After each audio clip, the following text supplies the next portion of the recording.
1 Reis capítulo 1, eu vou ler do verso 32 ao 34, você deixa aberto aí o texto de 1 Reis capítulo 1, 32 a 34, eu quero fazer uma contextualização, antes da gente começar a ler. O livro de 1 Reis, ele começa contando a história, ou melhor dizendo, o final da história de Davi. Ele começa narrando a velhice de Davi, os seus últimos dias. Davi já estava idoso, já estava mais deitado, pelo menos dá a entender isso, mais acamado do que propriamente andando, fazendo as suas atividades. Davi, depois de uma vida de muitas guerras, de muitas batalhas, de muitas lutas, muitas vitórias, de muitas conquistas, depois de ter consagrado o estado de Israel como o terreno, ou a região mais próspera daquela época, o povo mais poderoso daquela época, historicamente falando, Israel foi o povo mais poderoso do mundo, nos governos de Davi e de Salomão, depois não conseguiu continuar. E Davi, aquela figura mais importante de Israel, chega-se no final da sua vida. Se Jesus não voltar, todos nós iremos para esse lugar, não tem jeito. Se Jesus não voltar nos próximos 100 anos, todos nós iremos. Por isso que temos que ter duas coisas em mente: estar bem preparados, amém? Para a hora de chegar, nós temos total certeza da salvação. E a segunda coisa é ter uma boa velhice. Ter uma boa velhice. E era o que Davi tinha. Mas Davi demorou a tomar uma decisão importantíssima para a continuidade do seu reino. Ele até tinha tomado a decisão, mas ele não tinha comunicado. Tem gente que é assim, acha que é eterno às vezes, não é? Não precisa constituir o seu sucessor. Se você conversar com qualquer pessoa que entende de performance, de profissionalismo, de empresas, ele vai orientar a todo grande empresário, todo grande industrial, todo grande líder a constituir um sucessor, a preparar um sucessor, porque faz parte da vida.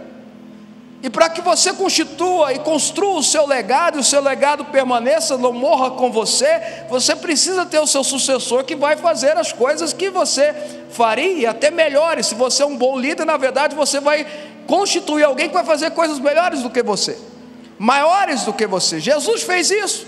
Jesus olhou para os seus discípulos e disse: olha, quem crê em mim fará coisas semelhantes a que eu faço e maiores do que eu faço. E se você parar para pensar, isso se consolidou. Hoje a gente prega na televisão e corre o mundo inteiro. Jesus pregou só numa região do tamanho de Sergipe, do estado de Sergipe.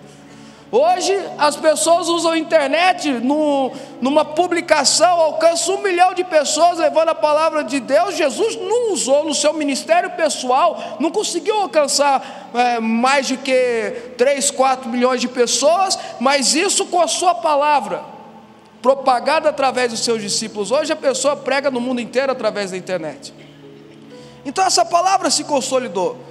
E Davi demorava a dizer que ele tinha pensado que Salomão seria o seu sucessor. Davi fez tudo certinho com Salomão. Ele pode ter errado com outros, e errou com outros, mas com Salomão ele fez certinho. Ele colocou Salomão para aprender com o profeta Natã. Ele colocou Salomão para estudar. Ele colocou Salomão para se aperfeiçoar, não só na gestão pública, como Salomão coloca no livro de Provérbios, que ele andava com seu pai e aprendia as coisas com seu pai, mas ele também colocou Salomão para ser discipulado pelo profeta Natã. Mas ele demorou a falar quem ia ser o seu sucessor. E quando ele já estava lá acamado, que a Bíblia conta que ele ficava mais tempo acamado do que cuidando das suas coisas, Adonias, que não era o filho mais velho, mas com a morte dos dois mais velhos se torna, pelo menos na cabeça dele, resolve se constituir rei, resolve se constituir o sucessor de Davi. Só que ele não combinou com Davi, ele não combinou com Deus, ele não combinou com ninguém. Ele simplesmente marca um dia, convoca os soldados em conluio com Joabe, o seu primo. Joabe era primo de Adonias, sobrinho de Davi, Joabe, e comandante do exército, talvez um dos homens mais poderosos. Em conluio com ele, ele se faz rei. Só que não era vontade de Deus, não era vontade de Davi, e ele se fez rei da forma errada. Ele tentou se coroar da forma errada, ele tentou se constituir governante da forma errada. Eu vou dizer algo para você aqui que é o tema da mensagem: nós fomos destinados a reinar.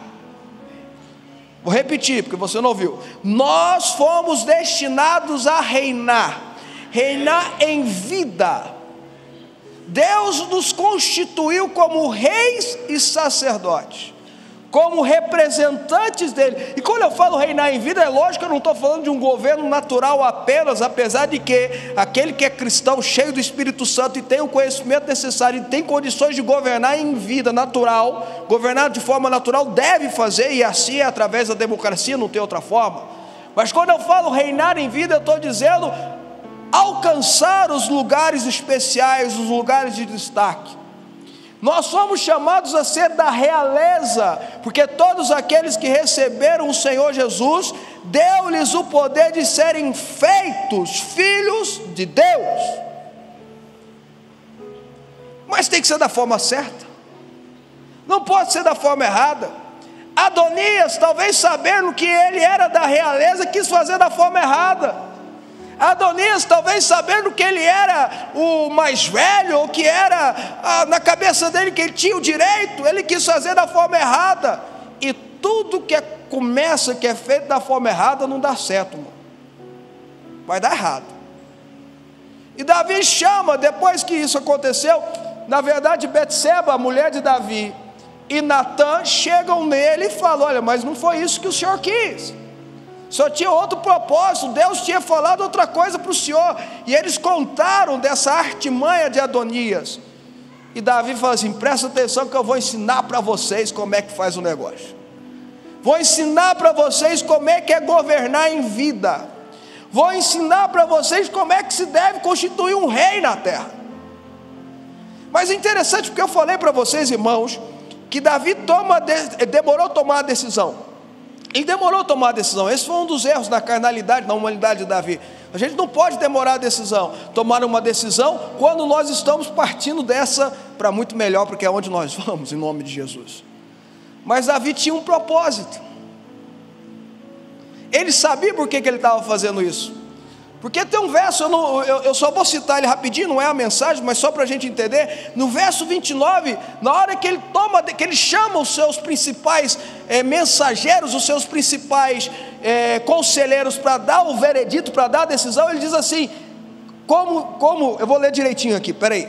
No verso 29, que assim, tão certo como vive o Senhor, que remiu a minha alma de toda angústia. Davi só comunicou a decisão dele quando ele tinha consciência que Deus tinha removido do seu coração, tinha tirado do seu coração, que tinha perdoado ele de todas as suas angústias. É porque quando a gente está angustiado, a gente não deve tomar decisão mesmo não, irmãos. Quando nós estamos presos na angústia, nós não devemos tomar nenhuma decisão, porque a decisão será equivocada, a decisão será errada, a decisão irá mais machucar a gente e machucar outras pessoas. A nossa própria angústia é uma péssima conselheira. Quem está entendendo, diga amém. E Davi remiu, por isso que eu e você precisamos buscar a cura das nossas angústias, buscar até ajuda profissional se for o caso, buscar ser liberto dessas angústias que todas as vezes nos assolam, porque elas sempre vão nos dar conselhos errados. Então Davi fala: olha, Deus me remiu de toda a minha angústia, eu estou livre de toda a angústia do meu coração, eu já não tenho mais problema com ninguém, eu já perdoei todo mundo, já recebi perdão de todo mundo, eu não tenho problema mais, então eu vou contar agora a minha decisão. A minha decisão é Salomão. Então olha o que vocês vão fazer. E aí é o texto que eu quero estudar com os irmãos hoje, verso 32 ao 34, são 3 versos apenas. Disse o rei Davi: chamai-me Zadok o sacerdote, e Natã o profeta, e Benaia filho de Joiada. E eles se apresentaram ao rei. Disse-lhes o rei: tomai convosco os servos de vosso senhor, e fazei montar meu filho Salomão na minha mula, e levai-o a Giom. Zadok o sacerdote com Natã o profeta ali ungirão rei sobre Israel. Então tocarei a trombeta e direis: viva o rei Salomão. Davi, nesses 3 versos, ensinou o povo de Israel, ensinou a Salomão e nos ensina como reinar em vida, como ser rei. Deus nos chamou para ser coroados, temos uma coroa nas suas mãos, coroa de honra. Como ser reis então? A primeira coisa que ele diz assim, que ele ensina, que é para chamar Zadok, Natã e Benaia. Diga-se de passagem, se você estudar depois os textos anteriores de 1 Reis capítulo 1, você vai ver que Adonias não quis chamar esses personagens. Talvez pela lealdade que eles tinham a Davi, eles iam falar: não, peraí, nós temos que esperar Davi dizer. Talvez pela consagração que Natã o profeta tinha, por exemplo, ou Zadok o sacerdote tinha com Deus, eles iam dizer: não, a gente tem que orar primeiro, colocar diante de Deus, não é bem assim o negócio. Mas eles não foram convidados.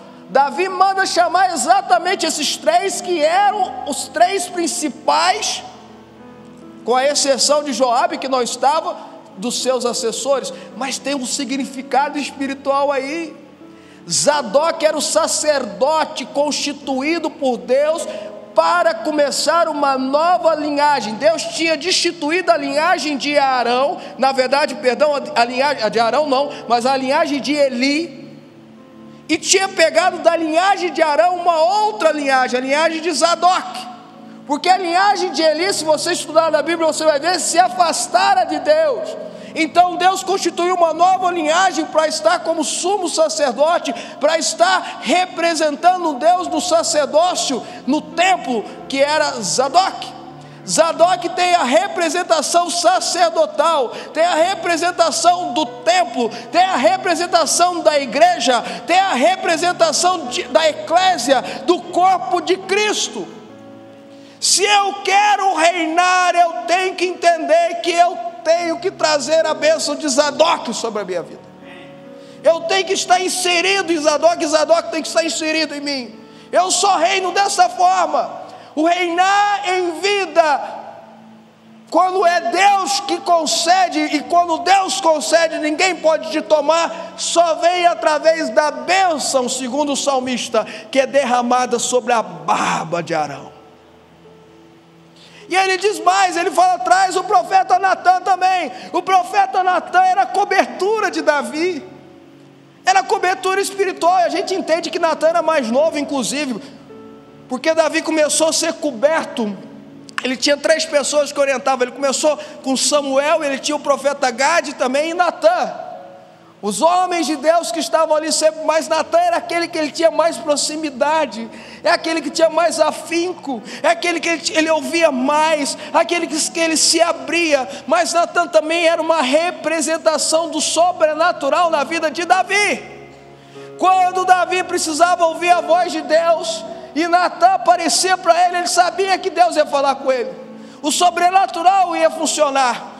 Quando ele quis questionar se ele deveria, presta atenção, irmão, construir o templo, ele chama Natã e pergunta. Natã fala: pode ir, você é o homem segundo o coração de Deus. E a Bíblia diz que Natã sai da porta do palácio, Deus manda ele voltar, ele volta e fala: não, quem vai fazer isso é seu filho. E Davi entende. Natã era a simbologia do sobrenatural, da busca de Deus, da proximidade com Deus, da intimidade com Deus. Aí eu vou traduzir para o nosso português: da leitura bíblica diária, da oração diária, de ir para as vigílias de oração, de estar vindo para o santuário, de querer aprender mais de Deus, de querer comprar livros que edificam a sua vida, de querer participar de discipulado, de ter fome de Deus, de ter busca de Deus, de ter sede de Deus, de querer conhecer a Deus, de querer conhecer o Cristo. Eu só reino se eu buscar a proximidade com o Rei dos Reis. O meu reinado, presta atenção, só existe um reinado que não tem fim. Só existe um reinado que traz a paz sem fim. Só existe um reinado que traz a justiça verdadeira. Só existe um reinado que é perfeito. É o reinado de Jesus. E se eu quero que o meu reinado em terra tenha características do reinado de Jesus, ou seja, de paz, de harmonia, de vencer, de etc e tal, eu preciso buscar através do sobrenatural a intimidade com Jesus. E aí ele fala de trazer também Benaia, um soldado fiel, leal a Davi. E Benaia tinha uma importância muito interessante, porque no final da vida de Davi e no começo da vida de Salomão, ele era um soldado, e ele tem essa representação, que trazia ordem.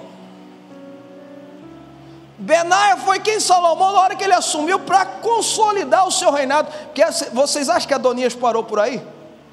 Adonias depois tentou enganar todo mundo, tentou pegar a última esposa do seu pai Davi, a última moça que trouxeram inclusive para cuidar dele na sua velhice, e queria casar com ela. Aí todo mundo fala, mas é amor? Que amor nada.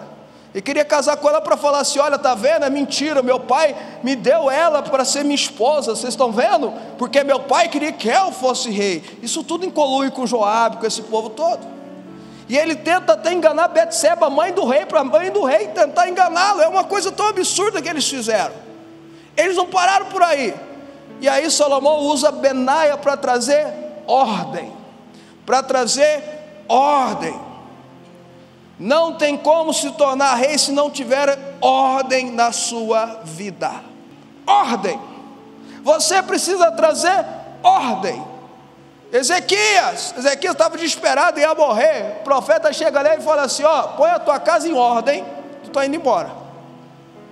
Aí ele ora, Deus cura ele, perdoa ele, tá, etc. Mas tem que colocar ordem em casa. Jesus, eu amo esse texto. Jesus, antes de fazer a multiplicação dos pães e dos peixes, para alimentar uma multidão de 5.000 homens, e mais mulheres, e mais crianças, era um negócio total, e não tinha microfone, não tinha megafone, não tinha nada. Então Jesus pensou, para mim fazer um milagre eu preciso organizar esse povo. Senta todo mundo em rodinha aí, ó. Todo mundo em ciranda. Senta agora na relva. Agora eu vou fazer um milagre. Ordem. Você quer reinar em vida? Traga ordem para a sua vida. Você quer reinar na sua casa? Traga ordem para a sua casa. Você quer reinar através dos seus negócios? Traga ordem para os seus negócios. Você quer reinar através da sua profissão? Ser o melhor da sua profissão? Traga ordem para o seu profissional. Traz Benaia. Benaia trouxe ordem. Aí no verso 33 diz que ele fala assim, tomai convosco os meus servos, os valentes. Adonias não levou nenhum dos 33 valentes. Os valentes, Davi, você sabe quem eram os valentes de Davi? Eram os caras que estavam desde o começo com Davi, lá fugindo de Saul. Pegaram no chifre do boi, ralaram.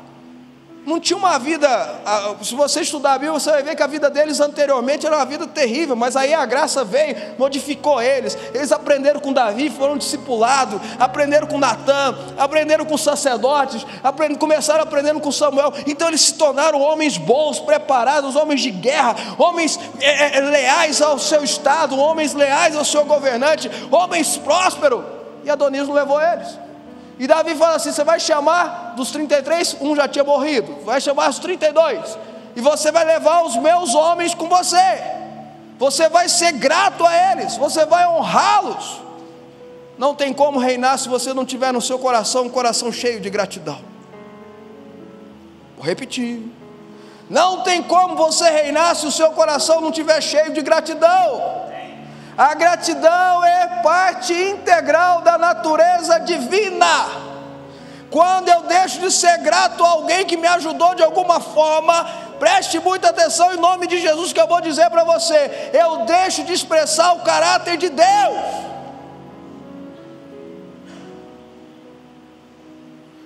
Eu falei da multiplicação dos pães e do peixe. Eu lembro você que Jesus, antes de fazer o milagre, o que fez?